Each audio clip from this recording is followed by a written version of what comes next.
आइए आज हम पौधों की एक अनोखी दुनिया में चलते हैं। एक ऐसी दुनिया जो हमें बाहर से तो नहीं दिखती, लेकिन अंदर से किसी अजूबे से कम नहीं है। कभी सोचा है कि एक नन्हा सा बीज कैसे एक विशाल पेड़ बन जाता है? अरे, इसका राज छिपा है ऊतकों में।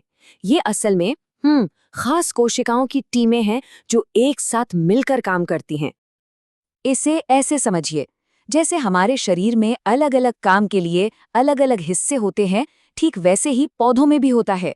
उनकी जड़ों, पत्तियों और तनों में सब जगह अलग अलग ऊतक होते हैं और हर टीम का अपना एक खास काम होता है।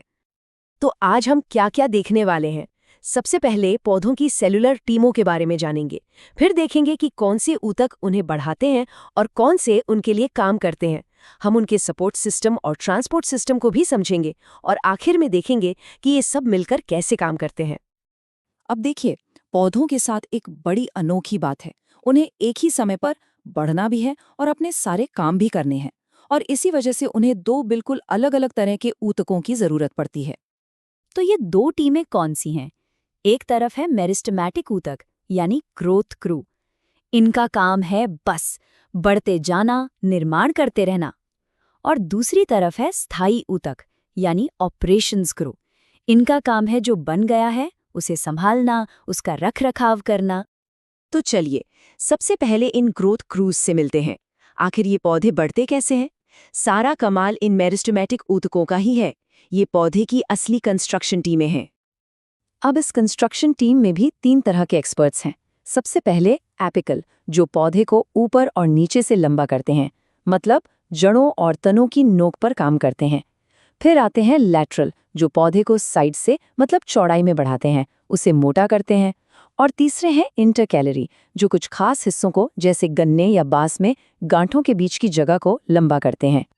और एक बड़ी मजेदार बात, इन मेरिस्टेमेटिक कोशिकाओं में वैक्यूल्स मतलब वो बड़े बड़े खाली स्पेस होते ही नहीं हैं। क्यों? क्योंकि इनका पूरा ध्यान बंटने पर, डिवाइड होने पर है, ना कि कुछ स्टोर करने पर। इसीलिए ये इतनी तेजी से बढ़ पाती हैं। तो ग्रोथ क्रू ने तो अपना काम कर दिया, पौधा बढ़ गया, लेकिन अब आगे क्या? अब बारी आती है ऑपरेशंस टीम की, यानी स्थायी ऊतकों की। ये वो ऊतक हैं जो एक बार बन जाने के बाद एक खास काम संभाल लेते हैं। तो होता ये है कि जो मेरिस्टेमेटिक कोशिकाएं बढ़ रही थीं, वही मैच्योर होकर अपनी बढ़ने की ताकत खो देती हैं और स्थायी ऊतक बन जाती हैं। मतलब कंस्ट्रक्शन वर्कर ही बाद में बिल्डिंग के परमानेंट स्टाफ बन जाते हैं, जो अलग अलग काम संभालते हैं। इन स्थायी ऊतकों में सबसे पहले आते हैं सरल स्थायी ऊतक। इन्हें सरल क्यों कहते हैं? क्योंकि ये सिर्फ एक ही तरह की कोशिकाओं से बने होते हैं। इनका मेन काम है पौधे का ग्राउंड वर्क संभालना, जैसे सहारा देना और खाना स्टोर करना। तो इस ग्राउंड क्रू में 3 मेन टीमें हैं। पहली पेरेन्काइमा, जो पौधे की पेंट्री और पैकिंग का सामान है।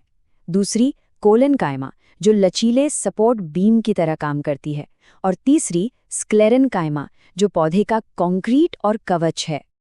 सबसे पहले बात करते हैं पैरेन्काइमा की। ये सबसे आम ऊतक है। इसका मुख्य काम है खाने को स्टोर करना। इनकी दीवारें पतली होती हैं और कोशिकाओं के बीच काफी जगह होती है। समझिए, ये पौधे के अंदर खाली जगह भरने वाले पैकिंग पीनट्स की तरह हैं, जो खाना भी स्टोर करते हैं। और ये पैरेन्काइमा बहुत कमाल के हैं। कुछ में क्लोरोफिल होता है, तो वो फोटोसिंथेसिस करके खाना बनाते हैं, तब उन्हें क्लोरेनकाइमा कहते हैं। और जो पौधे पानी में रहते हैं, उनमें बड़े बड़े एयर पॉकेट्स होते हैं ताकि वो तैर सकें, तब इन्हें एरेनकाइमा कहा जाता है। मतलब काम के हिसाब से खुद को बदल लेते हैं।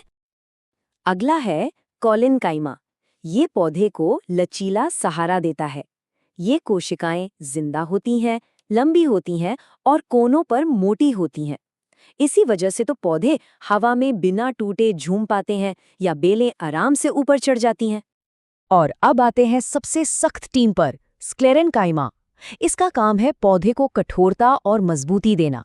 ये असल में मरी हुई कोशिकाएं होती हैं, जिनकी दीवारें लिग्निन नाम के एक पदार्थ की वजह से बहुत बहुत मोटी हो जाती हैं।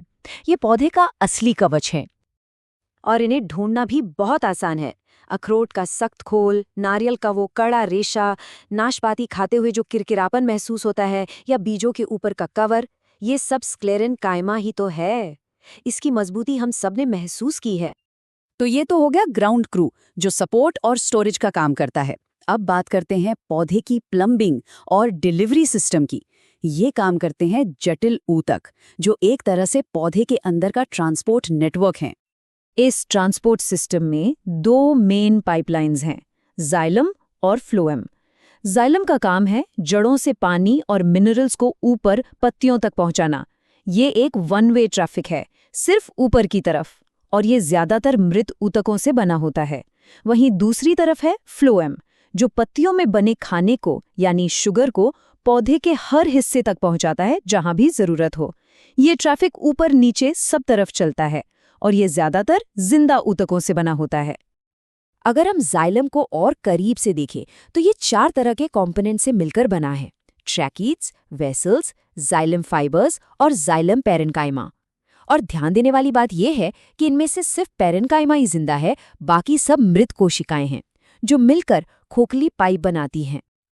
और फ्लोएम का हिसाब किताब थोड़ा अलग है। इसमें भी 4 कंपोनेंट्स हैं: सीव तत्व, साथी कोशिकाएं, फ्लोएम फाइबर्स और फ्लोएम पैरेन्काइमा। लेकिन यहाँ देखिए, ज्यादातर कोशिकाएं जिंदा हैं। ऐसा क्यों? क्योंकि खाने को पौधे के हर हिस्से में भेजने के लिए एनर्जी की जरूरत होती है, और ये जिंदा कोशिकाएं ही उस काम को मैनेज करती हैं। तो हमने देखा कि कैसे पौधे की बढ़ती नोक से लेकर उसके मजबूत लकड़ी वाले तने तक ये सारे ऊतक, ये सारी टीमें एक दूसरे के साथ मिलकर एक परफेक्ट तालमेल में काम करती हैं। ग्रोथ क्रू यानी मेरिस्टेमेटिक ऊतक ढांचा तैयार करते हैं। फिर ग्राउंड क्रू यानी सरल स्थायी ऊतक उसे मैनेज करते हैं। और ट्रांसपोर्ट नेटवर्क यानी जटिल ऊतक पूरे सिस्टम को सर्विस देते हैं। सब मिलकर एक ऐसा जीव बनाते हैं जो खुद बनता है, खुद को संभालता है, और जो देखने में भले ही सरल लगे पर अंदर से बहुत ही कॉम्प्लेक्स है। तो इस पूरे सिस्टम को समझने के बाद एक सवाल मन में आता है, क्या पौधे सिर्फ चुपचाप खड़े रहने वाले जीव हैं, या फिर वे सेल्यूलर इंजीनियरिंग के मास्टर हैं? अगली बार जब किसी पौधे या पेड़ को देखें तो इस बारे में जरूर सोचिएगा।